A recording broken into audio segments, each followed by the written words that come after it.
Curious George and the Firefighters by Margret and A.H. Ray.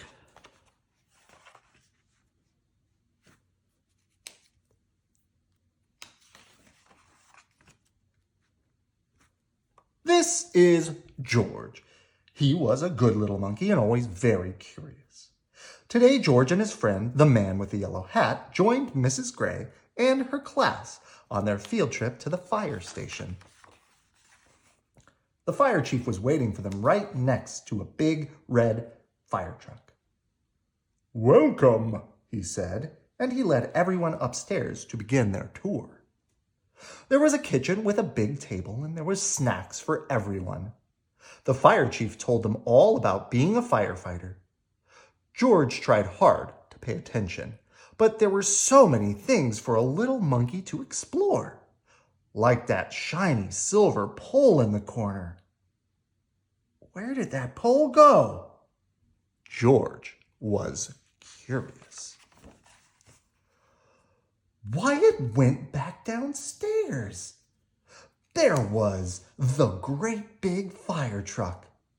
There was a map of the city, and there was a whole wall full of coats and hats and big black boots. George had an idea. First, he stepped into a pair of boots. Next, he picked out a helmet. And finally, George put on a jacket. He was a firefighter. Suddenly,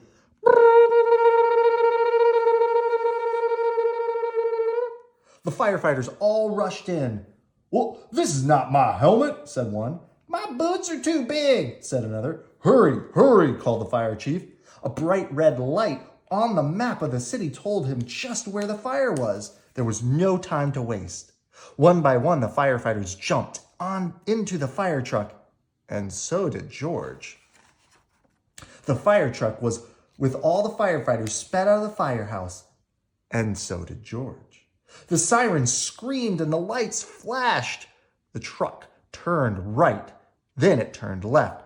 Wee, wee, wee, wee, went the whistle, and George held on tight. And just like that, the fire truck and all the firefighters pulled up to a pizza parlor on Main Street. Smoke was coming out of the window in the back, and the crowd was gathering in the street. "Oh, thank goodness you're here," cried the cook. The firefighters rushed off the truck and started unwinding their hoses. They knew just what to do, and George was ready to help. He climbed up on the hose reel. One of the firefighters saw George trying to help, and he took George by the arm and led him out of the way. "A fire is no place for a monkey," he said to George. "You stay here where it's safe." George felt terrible. George sat on the bench and looked around. Next to him on the ground was a bucket full of balls. George reached in and took one out. It fit in his hand, just right, like the apple he'd had for a snack. A little girl was watching George, and he tried to give her the ball, but she was too frightened. George took another ball and another. "Look," a boy said, "that monkey is juggling." The boy took a ball from the cage and tossed it to George, but it went too high. George climbed up onto the fire truck to get it. Now George had 4 balls to juggle. He threw the balls higher and higher, and he juggled with his hands. He juggled with his feet. He could do all kinds of tricks. The boy threw another ball to George, and George threw a ball back to the boy. The little girl reached down and picked up a ball too. Soon all the children were throwing and catching back and forth.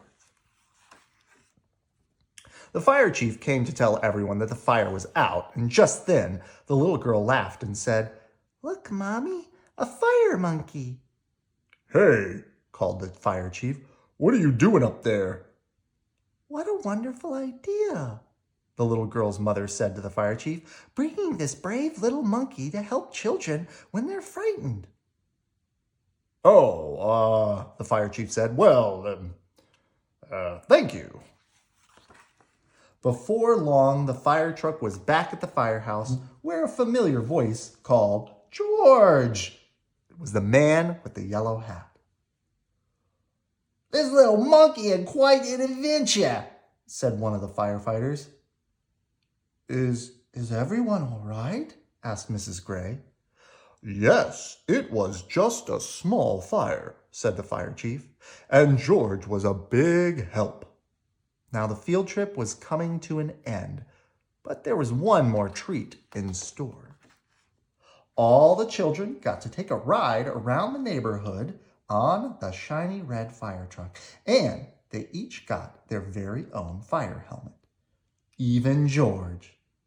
And it was just the right size for a brave little monkey.